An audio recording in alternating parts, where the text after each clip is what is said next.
அன்புள்ள சிம்ம ராசி அன்பர்களே வணக்கம். இந்த வார ராசி பலன். சிம்ம ராசியினருக்கு ராசியில் கேது, 4ஆம் இடத்தில் சூரியன், புதன், சுக்கிரன், 5இல் செவ்வாய்,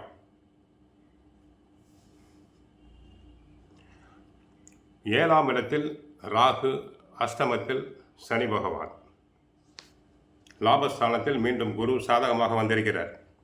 ராசியாதிபதி சூரியன் உங்கள் ராசிக்கு 4இல் சஞ்சரிப்பதும், 7இல் ராகு, 8இல் சனி சஞ்சரிப்பதும் தேவையில்லாத நெருக்கடிகளை ஏற்படுத்தும் அமைப்பு. சுலபமாக முடிய வேண்டிய காரியங்கள் அலைச்சலுக்கு பின்பே முடியும். தடங்கல்கள், தாமதங்கள் உண்டாகும். இருப்பதை அனுபவிக்க இடையூறுகள் உண்டாகும். பண வரவில் சற்று ஏற்ற இறக்கமான நிலை காணப்படும். எதிலும் சிக்கனம் தேவை. தொழில் வியாபாரத்தில் உங்கள் உழைப்புக்கான பலனை அடைய உடன் இருப்பவர்களே இடையூறாக இருப்பார்கள். வேலையாட்களை சற்று அனுசரித்து செல்லுங்கள். வேலைக்கு செல்பவர்களுக்கு தேவையில்லாத நெருக்கடிகள் உண்டாகலாம். பிறர் செய்யக்கூடிய தவறுகளுக்கு தாங்கள் பொறுப்பேற்க வேண்டியிருக்கும்.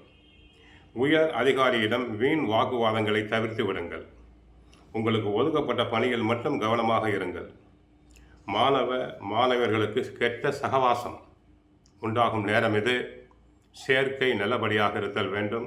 பெற்றோர் சொற்படி தாங்கள் கேட்கல் வேண்டும்.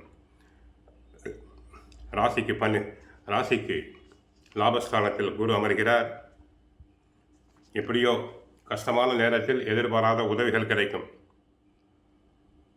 சுப செய்திகள் சில காதுக்கு வரும். சிலருக்கு புதிய ஒப்பந்தங்கள் கலைஞர்களுக்கு கிடைக்கும். ராசியில் கேது, சனி அஷ்டமத்தில், ராகு 7இல் இருப்பதால் ஆரோக்கிய விஷயத்தில் கவனமாக இருங்கள். கணவன் மனைவி உறவுகளில் விட்டு கொடுத்து செல்ல வேண்டும். இல்லாவிட்டால் இருவருக்குமே கசப்பும் வெறுப்பும் ஏற்படும். கண் நோய்கள், தோல் நோய்கள் முதலியவை இருப்பவர்களுக்கு அதிகமாக ஆகும்.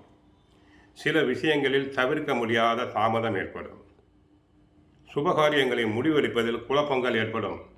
29ஆம் தேதி இரவு 8:34 முதல் தங்களுக்கு ஏற்கனவே தங்களுடைய சந்திராஷ்டம் முடிந்துவிட்டது. இருந்தாலும் வண்டி வாகனத்தில் செல்லும்போது கவனமாக இருங்கள். கழிவு உறுப்பு, கண் உபாதைகள் வரலாம். ஆரோக்கியத்தில் கவனம் தேவை. கோவிலுக்கு சென்றால் சூரிய பகவானை வழிபடுங்கள்.